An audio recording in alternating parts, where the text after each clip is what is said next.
All right, take two on my live today. So if you missed my first live, you're getting the second one, which will be a separate podcast. I'm not replaying or restating what I covered. I actually recorded it on Zoom. So I'm covered there. But if you missed it, apologize. But you'll be able to have access to it right now if you head over to Courageous and Free with Jacqueline Mack on iTunes, and you can listen. It is live as I speak. So today we are talking about an evening practice and how you can utilize it as time to surrender, reflect, receive, and release. And actually, I say you're going to release twice. You surrender, you reflect, you release, you receive, and you release again, all while knowing and expecting and trusting in full faith that the infinite will provide. And all while having a lot of fun. Spirit loves fun. It is the vibe, the energy that actually attracts in more of what you desire. Anything that is not even related or the opposite spectrum of fun, which would be dud, boring, blah, is the opposite of that. And it creates resistance for allowing in more of what you desire. So going off of the last episode that you'll see right before this, which is, I believe, 29, I'm going to hop in now to what you can do in your evening routine. And this isn't just something, again, to check off the list. It's about feeling into your evening routine. And this can take anywhere from 10 minutes to an hour, depending on how deep and how far you want to go with this. But again, there is no right or wrong way. Actually, there is. The right way is what feels good. The wrong way is what doesn't feel good. So if something doesn't feel good, it doesn't matter if I'm recommending it or some other mastery guru out there. It has to feel good for you. That is the key. That is called being in alignment. So first and foremost, we want to notice what you are noticing throughout your day. When you don't feel on top of the world, or you possibly feel stuck in some way, some shape, some form, notice what you're noticing, but don't jump on that hamster wheel to nowhere where you're just focusing on what you don't have or what you're not experiencing yet. Just simply notice. I have a AAA method around this called aware, assess, and align action. So if you want to know more about that, just let me know. But the way that works in minutes, if you practice it on the regular, which is pretty much every day, when something happens that you're not in love with, use the AAA, awareness, assessment, and aligned action. So I say this all because you get what you focus on, period.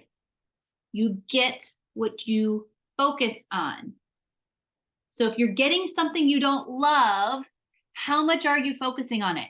And you might tell yourself a lot of BS around this day. What I don't focus on, I don't. But are you talking about it to everyone? Check yourself. Be honest with yourself. Don't blame or shame you or anybody else. Just notice what you're noticing. What are you focusing on?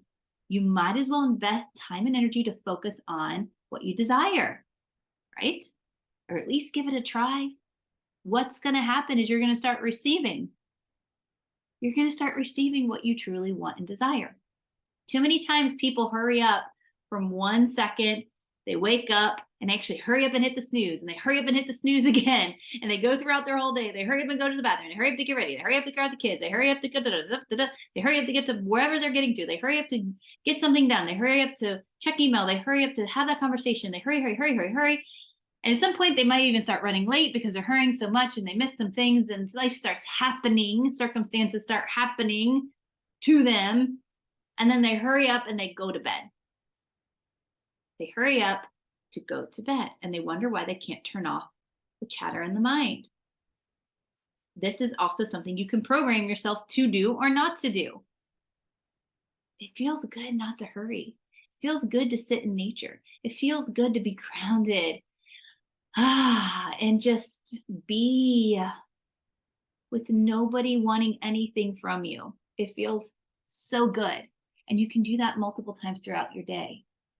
But here at bedtime, when we talk about the routine, there are multiple things you can do to prepare for this. But one simple thing that is super powerful is journaling, reflecting, releasing, and surrendering. So some of the things I journal about is gratitudes, a minimum of 3 to 5. If you have 10, 20, 30, awesome. But here's the real challenge to this. Write out your gratitudes every night. But, here's the big but. See if you can prevent yourself from writing the same gratitude more than once in the first 30 to 60 days. First 30 to 60 days, try that. Do not list those gratitudes more than once. So 3 to 5 gratitudes. And the second is writing out what you're proud of, not just what others are proud of you, but what are you proud of yourself? Responding versus reacting, using boundaries, setting new boundaries, taking an extra few seconds to help a stranger, paying someone's toll, blocking time for yourself to just be, breathe, relax, reflect. Create time for self-care. Maybe you're proud of yourself for going to the gym in the morning, or doing that yoga thing in the morning, or doing your meditation and starting your day off with a different routine. What are you proud of? Also list out, well, if you'd like to, this isn't mandatory. None of this is mandatory, by the way. If it doesn't feel good, don't do it. But I also like to list out the things I'm proud of with the people I live with. I'm proud of my daughters for doing X, Y, and Z. I'm proud of my husband for doing X, Y, and Z. And that makes me feel good. And then you want to celebrate all your wins, big and small, especially as go-getters, go-getters, go-getters, go-getters, type A, recovering people-pleasing person over here, and all the amazing things that I have yet to still overcome and still work through, live with. Celebrating. I would always wait to celebrate. It's like, well, I got halfway there, and hey, Andy, thanks for joining. But I didn't do it all yet, so I'm not going to celebrate yet, right? No, it's about celebrating it all now. So celebrate all the wins, big and small. List them out. What are you proud of that you did, that you actually can celebrate a win in your personal life, your health and wellness, your vitality, your career, your relationships, your connection? Just the way, again, you're responding to the world versus reacting.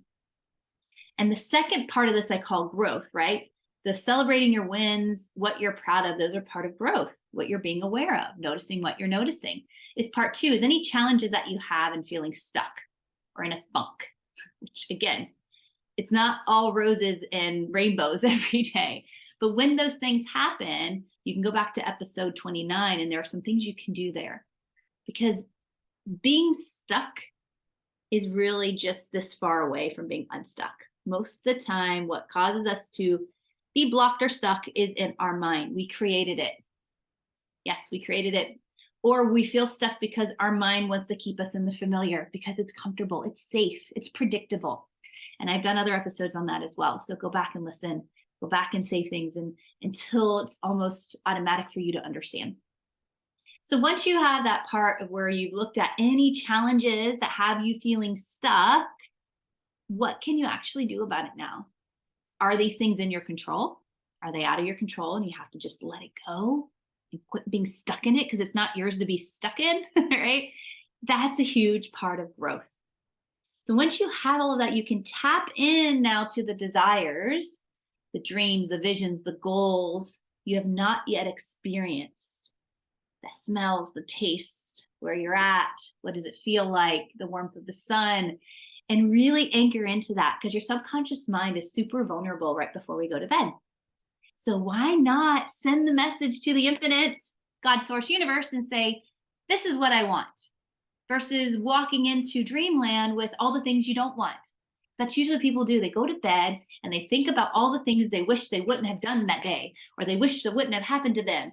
And they carry that into their ordering system, energetic ordering system, and they wonder why they keep getting what they're getting.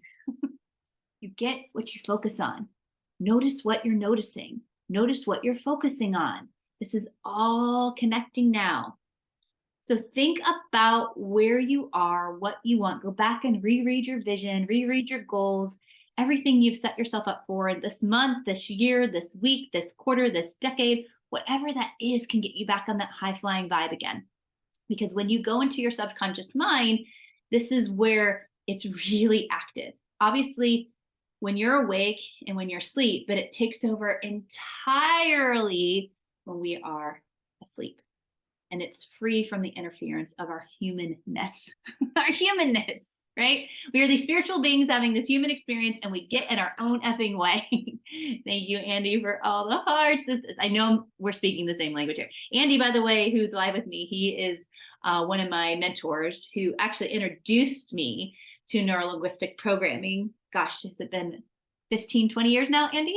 I don't know. It's been a long time, but I am truly grateful. He's one of those people that when I do my gratitudes, he's always on that list. And energetically, I send him the love and gratitude because of the things I'm able to do and experience in my life and to help others do as well. But this is why it's important to understand and have a bedtime routine. Like I said, even if it's 5 minutes, 10 minutes, 20 minutes, I always kind of play in the area of 11 to 21 minutes. I'm a numbers person. It just feels good to me. Get in alignment to what feels good to you, but do it. Start small. Start with 3 minutes. Once you start doing it, you're going to start feeling good about it and you're going to want to do more. That's just the way that it works. I promise you. And if it's not, reach out to me. I'm happy to help you. Bedtime's also a great time to read and reflect or anchor in some new information that you want to download or anchor into, especially if you're learning things. I don't recommend doing more than 15 to 20 minutes of that. I learned that from Jim Quick. So 15, 20 minutes of reading that you want to learn and anchor into. This is a good time to do that as well. I'm also going to share with you a couple of affirmations that can be used universally so that you can save this podcast and use it every single night and just listen to these affirmations, or you can write them down. You can record your own voice memo and share them with yourself and listen to them throughout the day, but especially at nighttime. So test these out and let me know how you feel. The affirmations that I have here are so simple, but monumental when it comes to impact and rewiring and firing your subconscious mind, releasing old beliefs, resetting new programming, and breaking through old paradigms. The first one is, I am love. I am love and peace. And feel it. Don't just say it. Feel the affirmations, or please don't do them. I'm telling you, you're wasting your time. I am love and peace. I am whole, beautiful, and complete. I am pure vitality, and I rest and replenish when needed. I am worthy and deserving of all my desires, for what's in me is for me. What is in me is for me, and I trust that. I am supported in all I do, irregardless of any circumstance or any condition in my life. I am releasing what no longer serves me and my highest good. I'm releasing. I'm letting it go. Just let it go. I am receiving with ease. And life is fun. I am receiving with ease, and life is fun. Life is so fun. I am always ready for the next level of success, and I release the how. I like to be delighted and surprised by the how. I trust myself when I am aligned. I trust myself when I am aligned. What is meant for me will not pass me. What is meant for me will not pass me. I am present, aware, and exactly where I need to be. I am present and aware and exactly where I need to be. I am an intelligent being, and I trust and listen to my infinite self through intuition. I am an intelligent being, and I trust and listen to my infinite self that breathes me through my intuition. Anchor in those feelings every single night and repeat it until you feel it. It can happen in minutes. It can happen right away, and it might take an hour some nights. But the key is to rest in that high vibe state. Place your orders to the infinite. Break down the subconscious mind, beliefs, paradigms that no longer serve you, and start to rewire and fire the new. Start to rewire and fire up the new. Place your order. Take 3 minutes tonight. If this is new to you and you think it's a little weird, take 3 minutes. Or challenge yourself 10 to 11. 10 to 11. Go back and listen to what I suggested for journaling. If you loved it, if it felt good, and if not, no big deal. No judgment. Reflect on your vision. Listen to the recording of the affirmations. Record your own affirmations. Reflect on the goals. And again, use that past tense language as if it already happened. It could be $1 million next year. Revenue, cash in the bank. And you're like, I have no freaking idea how $1 million is going to get there. Shh. Silence that. $1 million. How would it feel to have an extra $1 million? What would you do? Who would you be with? How would you celebrate that? And again, visualizing all the details. How are you celebrating life? Maybe you don't even want any more money. You just want more time freedom. You want your health back. You want relationship. You want love. You want connection. Do you want it or do you desire it? Check yourself. And with this, I send you so much love. Save this for your evening routine and let me know if anything else I can assist you with, because I'm always here for you and happy to help. All right, till next time, much love. Mwah.